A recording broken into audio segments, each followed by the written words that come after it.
Parshat Vayetze, Yaakov arrives at the well tired, vulnerable, and very human. He has just left home. He has just had this powerful dream, and now he's standing in front of a very practical problem.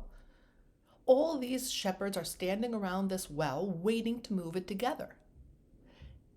Suddenly, he sees from afar Rachel coming with her sheep. And the Torah tells us that he moved that huge boulder alone, something that usually had to be done with all the shepherds together. Bereshit Rabbah paints this as an act done kazeh shehu ma'avir pkak me'al pi tzluchit, like someone slipping a cork off the mouth of a flask, smooth and simple, not a dramatic struggle. That midrash already hints that something beyond ordinary strength is at work, an inner drive that makes a heavy stone feel like a cork.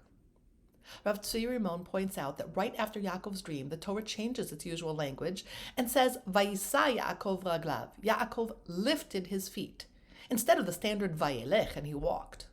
The sages explain this with the phrase, Halev noseh et haraglaim. The heart carries the legs. After the dream of the ladder and God's promise, Yaakov's inner world shifts. He feels that his journey has purpose, that God is with him, that his life has a mission. Once the heart is ignited with a sense of shlichut, the body follows. The same person, the same muscles, now suddenly walks differently and can do what just yesterday would have felt impossible. Think of that whole trend of the book, The Secret. The Mincha Blula of Rav Avram Menachem Biport on the words Vayigal et ha'even notices that it does not say Vayigalgel, to roll, and therefore our sages compare Yaakov's act again to removing a cork from a flask. He adds another layer here. Uchen, derech habachurim larot gvuratam b'ma'amad shukatam. This is the way young people are in love, to show their strength in front of the one they desire. To illustrate it, he brings the story of a little bird who boasts to his beloved that he can destroy a great tower, not because he truly can, but because lovers tend to speak and act in ways that display courage and power.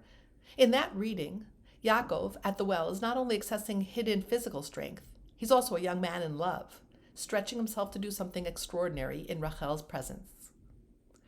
When these sources are read together, a picture emerges. Two powerful motivations are meeting inside Yaakov at the well.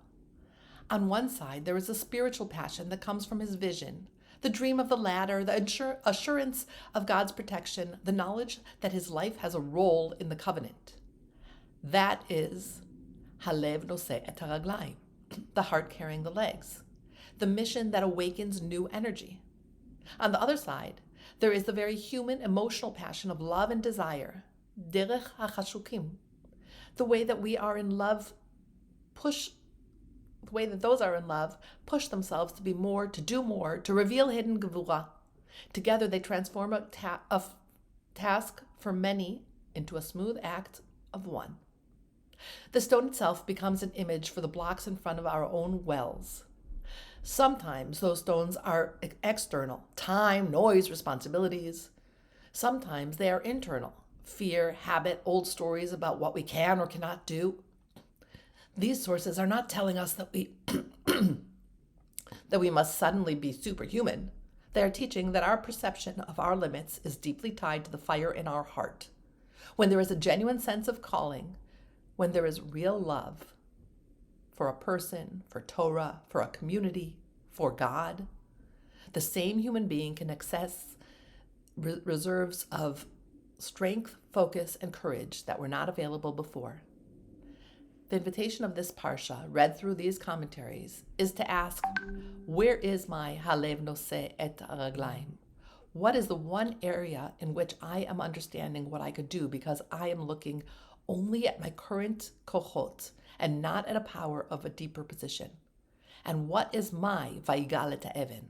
One stone I could move if I allowed myself to be fueled by love, commitment, and a sense of mission. Like Yaakov, we may discover that when heart and purpose are fully engaged, the obstacles that once felt like immovable boulders can, step by step, become as light as a cork.